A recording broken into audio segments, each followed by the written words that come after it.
जय श्री कृष्ण। धार्मिक वध कथा में आपका दिल से स्वागत है। आज हम सुन रहे हैं चैत्र मास के शुक्ल पक्ष की एकादशी की कथा। कामदा एकादशी का व्रत चैत्र मास के शुक्ल पक्ष की एकादशी के दिन रखा जाता है। बाकी एकादशी की तरह यह एकादशी भी परम और पुण्य बताई गई है। कामदा एकादशी का व्रत करने से और पद्म पुराण में वर्णित इसकी कथा का पाठ करने और सुनने से वाजपेय यज्ञ का फल मिलता है। दिलीप जी ने पूछा, भगवान मैं एक बात सुनना चाहता हूँ, वो ये है कि चैत्र मास के शुक्ल पक्ष में किस नाम की एकादशी होती है। फिर वशिष्ठ जी बोले, राजन चैत्र शुक्ल पक्ष में कामदा नाम की एकादशी आती है। वह परम और पुण्यमयी है। पाप रूपी ईंधन के लिए तो वह दावानल प्राचीन काल की बात है। नागपुर में नाम का एक सुंदर नगर था जहाँ सोने के महल बने हुए थे। उस नगर में पुंडरीक आदि महा भयंकर नाग निवास करते थे। पुंडरीक नाम का नाग उन दिनों वहाँ राज्य किया करता था। गंधर्व किन्नर अप्सरा भी उस नगरी का सेवन करती थी। वहाँ एक श्रेष्ठ अप्सरा थी जिसका नाम ललिता था। उसके साथ ललित नाम वाला गंधर्व भी था। वे दोनों पति पत्नी के रूप में रहते थे। दोनों ही परस्पर काम से पीड़ित रहा करते थे। ललिता के हृदय में सदा पति वो मूर्ति बसी रहती थी। ललित के हृदय में सुंदरी ललिता का नित्य निवास था। एक दिन की बात है, नागराज पुंडरीक राजसभा में बैठकर मनोरंजन कर रहा था। उस समय ललित का गान हो रहा था, किंतु उसके साथ ही उसकी प्यारी ललिता नहीं थी। गाते गाते उसे ललिता की याद आई। उसके पैरों की गति रुक गई, जीभ लड़खड़ाने लगी। नागों में श्रेष्ठ कंकोटक को ललित के मन का संताप ज्ञात हो गया था। उसने राजा पुंडरीक को उसके पैरों की गति रुकने एवं गान में त्रुटि होने की बात बता दी। कंक्रोट की बात सुनकर नागराज पुंडरीक आंखें क्रोध से लाल हो गई थी।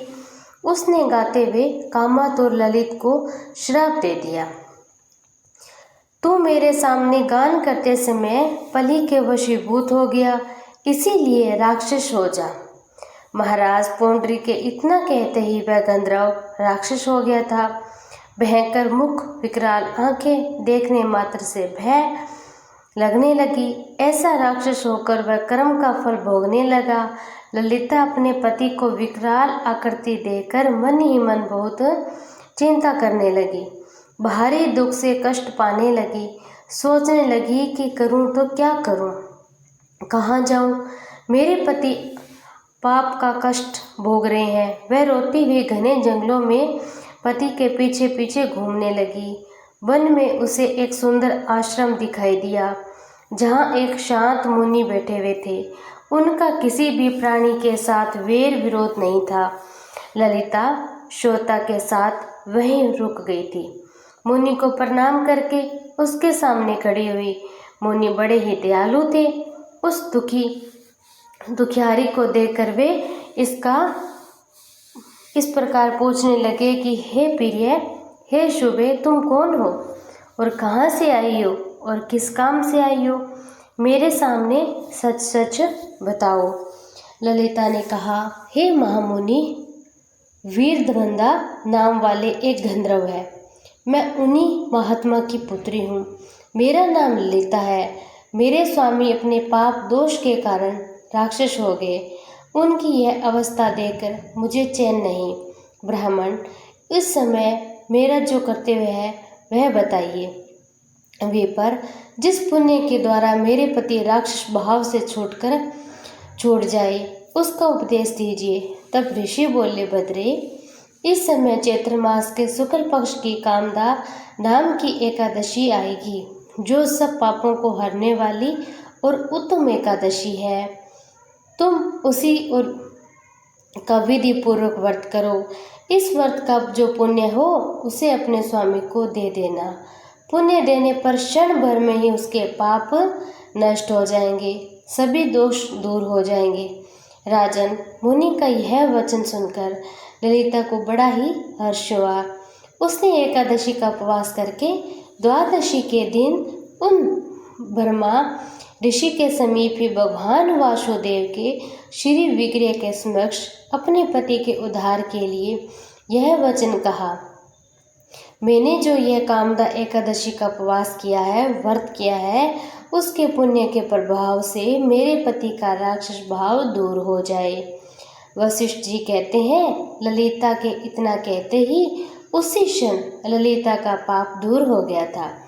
उसने दिव्य देह धारण कर लिया, राक्षस भाव चला गया, पुण्य गंधर्व तत्व की प्राप्ति हुई। नरक श्रेष्ठ वे दोनों पति पत्नी कामदा के प्रभाव से पहले की अपेक्षा भी अधिक सुंदर रूप धारण करके विमान पर आरूढ़ होकर अत्यंत ही शोभा पाने लगे थे। यह जानकर इस एकादशी के व्रत का यत्न पूर्वक पालन करना चाहिए। मैंने लोगों के हित के लिए तुम्हारे सामने इस व्रत का वर्णन किया है। कामदा एकादशी ब्रह्म हत्या आदि पापों तथा 50 आदि दोषों का विनाश करने वाली है। राजन, इसके पढ़ने और सुनने से कामदा एकादशी कब है? 28 मार्च या 29 मार्च को? किस दिन इस एकादशी का व्रत रखा जाएगा? किस दिन व्रत रखने से अधिक फल मिलेगा? हर मास के कृष्ण और शुक्ल पक्ष की एकादशी श्री विष्णु भगवान को अर्पित है। एकादशी का व्रत रखा जाता है। हर एक एकादशी का अपना अपना महत्व और फल होता है। ऐसे ही चैत्र मास के शुक्ल पक्ष की एकादशी को कामदा एकादशी कहा जाता है। इसे कांता एकादशी के नाम से भी जाना जाता है। इस एकादशी भगवान विष्णु की विधिवत पूजा करने के साथ व्रत रखने से हर एक दुख दर्द दूर होने के साथ सुख समृद्धि की प्राप्ति होती है। इस बार चैत्र मास के शुक्ल पक्ष की एकादशी के दिन 2 दिन होने के कारण एकादशी तिथि को लेकर असमंजस्य है। 28 या 29 मार्च किस दिन मनाई जाएगी कामदा एकादशी? एकादशी 2026 कब है? चैत्र मास के शुक्ल पक्ष की एकादशी 28 मार्च की सुबह 8:45 से आरंभ होकर 29 मार्च की सुबह 7:46 तक समाप्त होगी। ऐसे में उदय तिथि के अनुसार कामदा एकादशी का व्रत 29 मार्च को 2026 को रखा जाएगा। कामदा एकादशी के व्रत का पारण 30 मार्च को सुबह 6:13 से लेकर 7:09 तक रहेगा।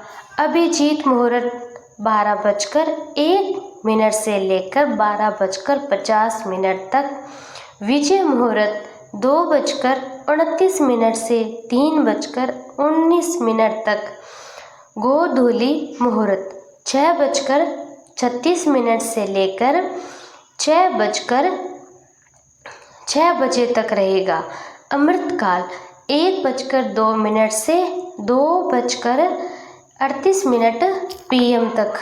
निशिदा मुहूर्त 12:02 मार्च 30 से 12:48 तक रहेगा।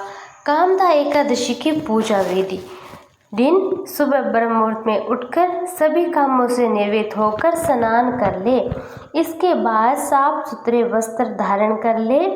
फिर एक तांबे के लोटे में जल, सिंदूर, अक्षत, लाल फूल जलाकर सूर्य भगवान को अर्घ्य दे। फिर विष्णु जी की पूजा आरंभ करें। सबसे पहले हाथ में फूल, अक्षत लेकर व्रत का संकल्प ले। इसके बाद भगवान विष्णु को पीला चंदन, फूल माला, भोग आदि चढ़ाने के बाद घी का दीपक जलाकर व्रत मंत्र, स्तुति, विष्णु चालीसा का पाठ करने के बाद अंत में आरती अवश्य करें। श्री विष्णु के इन मंत्रों का जाप भी आप अवश्य करें। ओम नमो भगवते वासुदेवाय नमः। ओम विष्णु नमः। ओम हूँ विष्णुवे नमः।